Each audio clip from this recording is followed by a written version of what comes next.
يا أيها الذين آمنوا استعينوا بالصبر والصلاة إن الله مع الصابرين.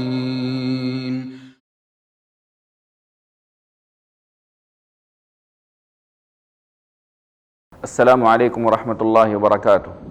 الحمد للہ رب العالمین والصلاة والسلام علی رسولہ الکریم وعلی آلہ وصحبہ اجمعین ومن تبعہم بإحسان الی یوم الدین، اما بعد. ناظرین، نماز کے احکام و مسائل میں آپ سب کا استقبال کرتا ہوں.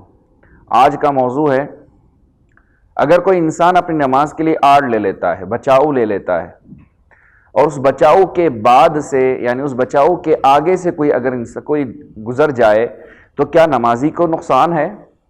اگر کوئی انسان سترہ لے کر نماز پڑھتا ہے اور سترے کے بعد سے کوئی انسان گزر جائے تو انسان کی نماز کے لیے اس میں کوئی نقصان نہیں ہے. طلحہ بن عبید اللہ رضی اللہ عنہ روایت کرتے ہیں، صحیح مسلم اور مسند احمد کی روایت ہے کہ آپ صلی اللہ علیہ وسلم نے فرمایا مثل مؤخرۃ الرحل یکون بین یدی احدکم اذا صلی ثم لا يضره ما مر بین یدیہ.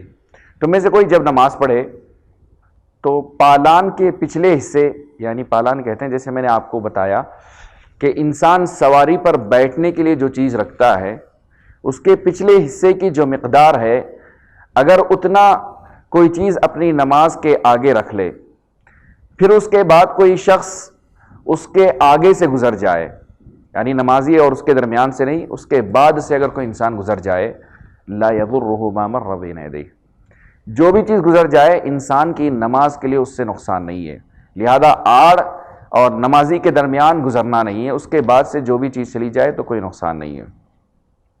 اب رہی بات، سوال یہ پیدا ہوتا ہے کہ کیا انسان کے پاس کوئی رکھنے کے لیے آڑ نہ ہو، نیزہ یا کرسی یا کوئی چیز ایسی نہ ہو جس کو آڑ بنا سکے، تو کیا وہ خط کھینچ لے یعنی لکیر کھینچ لے؟ اس بارے میں ایک روایت موجود ہے، لیکن اس روایت کو اہل علم نے ضعیف قرار دیا. فَلْيَخُطَّ خَطًّا بَيْنَ يَدَيْهِ، اس میں ہے کہ اپنے سامنے ایک لکیر کھینچ لے. ایک لکیر آڑ نہیں بن سکتی، اس حدیث کو مسترب کہا گیا اور ضعیف ہے روایت، لہذا خط والی روایت ثابت نہیں ہے رسول اللہ صلی اللہ علیہ وسلم سے. بعض لوگوں کو دیکھا گیا کہ وہ کپڑا ایسے بتا کر نکل جاتے ہیں، جیسے کپڑا آپ سامنے رکھا اور اس کے بعد نکل جاتے ہیں. یہ بھی درست نہیں ہے. مستقل کوئی چیز ہو جو گاڑی جائے، نصب کی جائے یا سامنے رکھی جائے. اگر انسان کے پاس کچھ نہ ہو تو کم از کم ستون کے آگے ہو جائے، یا اپنی بیگ، کرسی، ایسی کوئی چیز جو آڑ بنا سکے. کپڑا یا لکیر یہ آڑ نہیں بن سکتے ہیں. جی ہاں، اگر کپڑا بیگ کی شکل میں ہو، مضبوط ہو، تو وہ مضبوط مطلب ہے کہ اس قدر ہو کہ وہ ایک بازو بن جائے تو پھر انشاءاللہ کوئی حرج نہیں ہے. واللہ اعلم بالصواب. رہی بات کہ کون سی چیزیں انسان کی نماز کو کاٹتی ہیں، حدیث میں بعض چیزوں کا ذکر آیا ہے جس میں عورت ہے اور گدھا ہے اور کتا ہے، یہ انسان کی نماز کو کاٹ دیتی ہیں.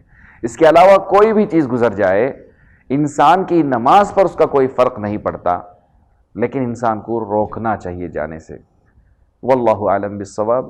والسلام علیکم ورحمۃ اللہ وبرکاتہ. اور مزید ویڈیوز کو دیکھنے کے لیے آپ ہمارے YouTube چینل کو سبسکرائب کریں. فجزاکم اللہ خیرا.